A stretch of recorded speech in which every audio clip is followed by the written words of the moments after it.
In this video, I will show you how to use NordVPN on any smart TV. So it can be used on Samsung Smart TV, LG, Firestick, Android. So for example, you just need to head over to the Google Play Store that you have on your TV.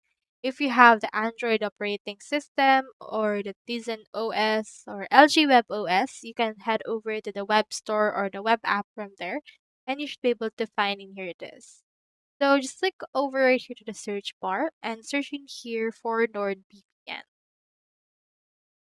Now, once you have searched for that, it should be able to appear right here. Here's our NordVPN. You can head over and click on the install option that will appear right there. So once you have clicked on install, this will download in here and the actual application on your TV. And you can just click on install right here. You can choose a device where it will be added if you would want as well.